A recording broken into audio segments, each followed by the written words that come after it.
अस्सलाम वालेकुम dear students. आज का जो हमारा टॉपिक है एक्सक्रीशन इन अर्थवर्म। अर्थवर्म जो कि फाइलम एनेलिडा से बिलोंग करता है और अगर हम इसकी क्लास पढ़े तो लिगोकाइटी से बिलोंग करता है। अर्थवर्म के अंदर जो एक्सक्रीटरी सिस्टम पाया जाता है वो ट्यूबुलर एक्सक्रीटरी सिस्टम होता है और जो ट्यूबुलर एक्सक्रीटरी सिस्टम है वो बेसिकली इसके अंदर मेटानेफ्रीडियम है। मेटानेफ्रीडियम सिर्फ और सिर्फ एनेलिडा में नहीं बल्कि आर्थ्रोपोडा और मुलस्क के अंदर में भी पाया जाता है। इससे पहले अगर आप लोगों ने पढ़ा था प्लेनेरिया के अंदर जो एक्सक्रीटरी सिस्टम है वो भी सिंपल ट्यूबुलर एक्सक्रीटरी सिस्टम पाया जाता है, बट उसके अंदर जो एक्सक्रीटरी सिस्टम है वो प्रोटोनेफ्रीडियम है और जो अर्थवर्म के अंदर है वो मेटानेफ्रीडियम है। अब प्रोटोनेफ्रीडियम और इन दोनों के अंदर क्या फर्क है? लेट्स सपोज एक क्वेश्चन आ जाता है, give the difference between protonephridium and metanephridium. जो प्रोटोनेफ्रीडियम है उसके अंदर हमने जो सिंपल ट्यूबुलर सिस्टम जो था वो क्लोज था, लेकिन यहां पे जो ट्यूबुलर सिस्टम होगा वो ओपन होगा, यानी और वो भी ओपन फनल शेप के अंदर सिलिएटेड ओपन होगा। कहां पे सिलिएटेड ओपन होंगे? यहां पे आप लोग देख रहे हैं, आप लोगों के सामने अर्थवर्म है। अर्थवर्म बहुत ज्यादा पार्ट्स पर मुश्तमिल होता है, बहुत ज्यादा पार्ट्स आपको नजर आ रहे होंगे यहां पे। तो ये इन पार्ट्स से ही ये मूव करता है। बेसिकली हम उसकी एक्सक्रीशन को बयान कर रहे हैं। तो देखें यहां पे इस छोटे से पार्ट को थोड़ा सा वाजिया तौर पे दिखाया गया है। यहां इस जगह पे देखें आप लोगों को एक फनल शेप सिलिएटेड ओपनिंग नजर आती है। ये सिलिएटेड ओपनिंग जो है वो हर एक एक पार्ट के अंदर उसके मौजूद है, यानी ये जितने भी पार्ट्स हैं उन हर पार्ट्स के अंदर एक एक सिलिएटेड ओपनिंग है ना। अगर हम इससे थोड़ा सा पीछे जाएं तो ये वाला हिस्सा है, तो यहां पे भी आपको नजर आ रहा है। इस तरह इससे भी अगर पीछे और जाएं तो वहां पे भी आपको इस तरह नजर आएगी, हर एक जगह पे है। इससे मेटानेफ्रीडियम कहते हैं। मेटा मींस देखें तो थोड़ा सा कंप्लेक्सिटी देता है, ये उससे थोड़ा सा कंप्लेक्स है। पहले जो हमने प्रोटोनेफ्रीडियम को पढ़ा था वो सिंपल था, ये उससे थोड़ा सा कंप्लेक्स हो जाता है। और जो इसके अंदर फर्क है, ये हर सेगमेंट के अंदर पेयर ऑफ मेटानेफ्रीडिया पाए जाते हैं, यानी आपको मेटानेफ्रीडिया यहां पे भी नजर आ जाएंगे, इसके अगले सेगमेंट में भी मेटानेफ्रीडिया होगा और फिर अगले भी। तो जितने इसके सेगमेंट हैं हर सेगमेंट में पेयर ऑफ नेफ्रीडिया है। अब यहां पे एक और कंफ्यूजन है, what mean by pair of nephridia?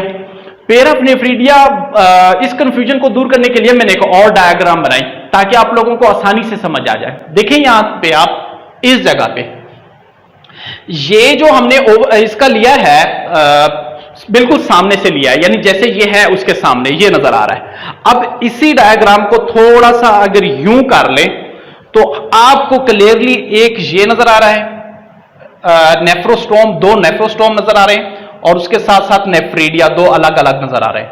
तो हर सेगमेंट के अंदर basically a pair of metanephridia हो जाते हैं। तो ये टोटल मेटानेफ्रीडिया है जिसके अंदर नेफ्रीडियोपोर्स है, नेफ्रीडियम है और नेफ्रोस्टोम है। तो ये नेफ्रोस्टोम, नेफ्रीडियोपोर और नेफ्रीडिया, इन सब मिलकर हम मेटानेफ्रीडियम कहते हैं। तो ये एक मेटानेफ्रीडियम और ये एक, तो आपको यहां पे दो मेटानेफ्रीडियम नजर आ रहे हैं।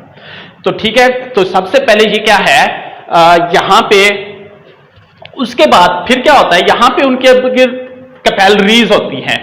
इस नेफ्रीडियम के गिर्द कैपिलरीज होती हैं और जो क्या करती हैं वहां से सिक्रीशन, जो मतलब जितनी भी फ्लूइड्स हैं या साल्ट्स हैं उनको मूव किया जाता है। कहां पे? कैपिलरीज की तरफ। मैं आपको डिटेल से बता दूं। देखें सबसे पहले क्या होता है, इस पार्ट को देखें, यहां पे आप लोगों को नेफ्रोस्टोम नजर आ रहा है।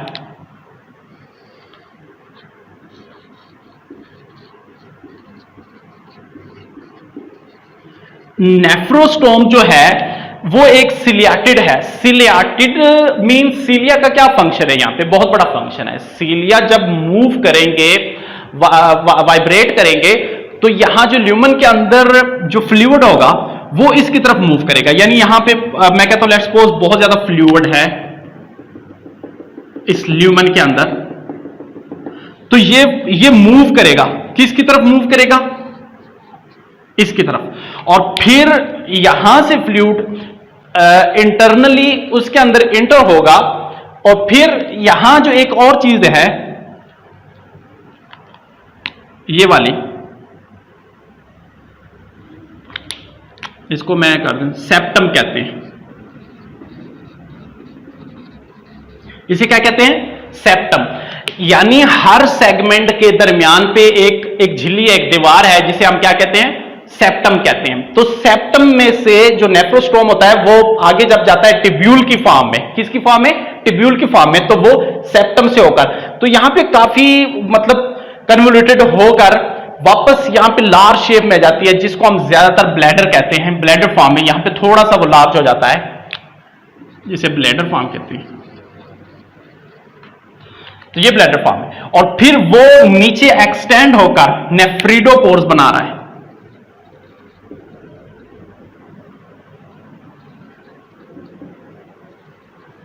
नेफ्रीडियोपोर, तो ये नेफ्रीडियोपोर बना रहा है यहां पे, इस जगह पे।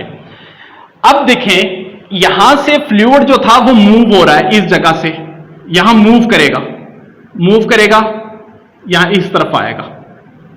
तो जब ये इस तरफ मूव करेगा, उसके साथ साथ तो यहां इस ल्यूमन के अंदर जितना भी फ्लूइड मौजूद है या जितना भी साल्ट मौजूद है, लेट्स सपोज ये साल्ट मौजूद है, तो वो साल्ट जो मूव होगा वो रीअब्जॉर्ब हो जाएगा। क्या करेगा? उसे रीअब्जॉर्ब करेगा। लेकिन एक बात याद रखें, बहुत सारी ऐसी चीजें जो एक्सक्रीटिव प्रोडक्ट के साथ साथ एक्सक्रीटिव प्रोडक्ट नहीं भी हैं, वो भी इस फ्लूइड के अंदर चली जाती हैं, इसके अंदर। फिर उनको कैसे किया जाता है? उनको ब्लड कैपिलरीज जो है उन्हें अपने अंदर ले लेता है। अब याद रखें, यहां बाज़-औक़ात वाटर की अवेलेबिलिटी होती है, बाज़-औक़ात नहीं होती।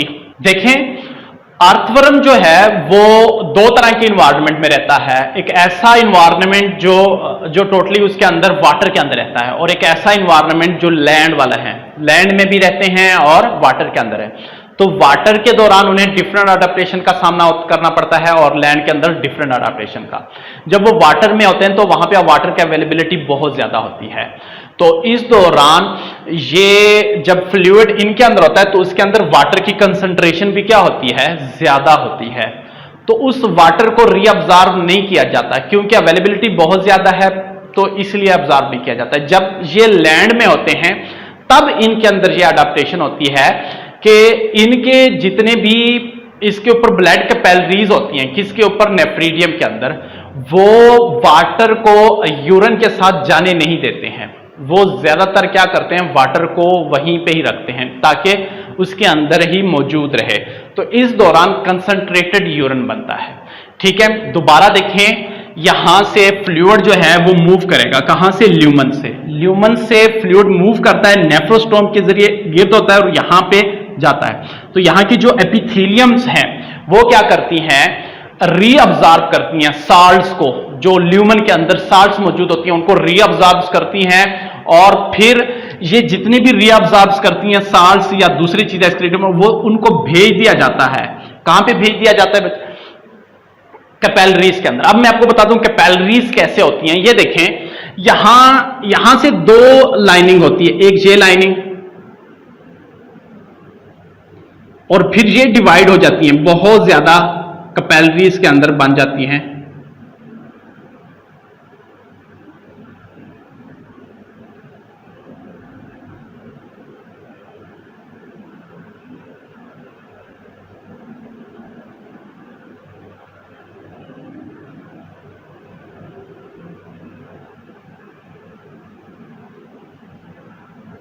ये देखें, बहुत ज्यादा फैल जाती हैं इसके अंदर गिर्द।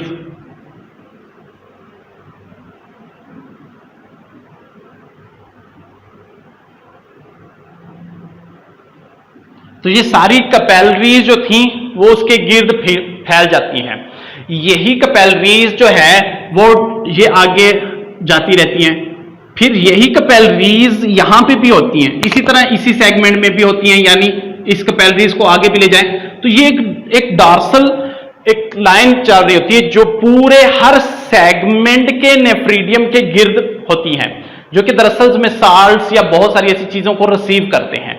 अब देखें यहां पे इसके साथ साथ यहां पे ये आर्टरी के साथ वेन्स भी होती हैं, यहां पे अटैच होती हैं।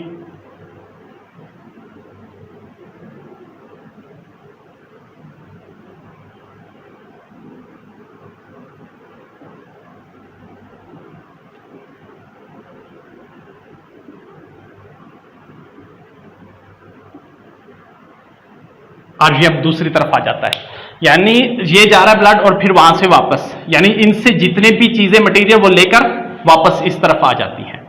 ठीक है, तो यहां पे जितना भी होता है एक्सक्रीटरी प्रोडक्ट्स वगैरह जो बाकी बच जाता है, उनको इसके जरिए, रास्ते के जरिए, ये नेफ्रिडियोपोर्स के जरिए यहां पे बाहर एक्सक्रीट कर दिया जाता है। तो इसके अंदर क्या होता है, बेसिकली अर्थवर्म जो एक्सक्रीट करते हैं वो यूरिन और कार्बन डाइऑक्साइड को एक्सक्रीट करते हैं। कार्बन डाइऑक्साइड तो जिल्द के जरिए, डिफ्यूजन के जरिए चली जाती है। जो यूरिन के अंदर होता है वो क्या होता है, एक्सक्रीटरी प्रोडक्ट इनका, ये यूरिया को ज्यादातर रिलीज करते हैं। और उसके साथ साथ ये बात गलत है कि सिर्फ यूरोटैलिक है, ये यूरोटैलिक के साथ साथ अमोनोटैलिक भी है। वो क्यों अमोनोटैलिक? देखें, जब ये वाटर वाले एरिया में रहते हैं तब ये अमोनोटैलिक होते हैं, यानी अमोनिया को as a excretory product release करते हैं। वहां पे वाटर ज्यादा होता है और फिर अमोनिया को कन्वर्ट करना, यूरिया के अंदर कन्वर्ट करने की जरूरत नहीं होती है। और फिर जब ये लैंड के अंदर होते हैं तब अमोनिया को यूरिया के अंदर कन्वर्ट कर दिया जाता है। तो इस तरह लैंड में ये यूरियोटैलिक है और वाटर के अंदर अमोनोटैलिक है। तो यहां जब लैंड में होंगे तो ये यूरिया को एज एक्सक्रीटरी प्रोडक्ट के तौर पर रिलीज करेंगे और यहां से यूरिन जो है वो रिलीज होगा। तो सो सिंपल सा है। क्या हुआ, जो फ्लूइड है वो किसके अंदर है, नेफ्रोस्टोम। नेफ्रोस्टोम क्या था, यहां पे सिलिएटेड शेप, वहां से एंटर हुआ और फिर यहां जो एपिथेलियम है वो इस ल्यूमन से अंदर साल्ट वगैरह उसको क्या करती है, रीअब्जॉर्ब करती है।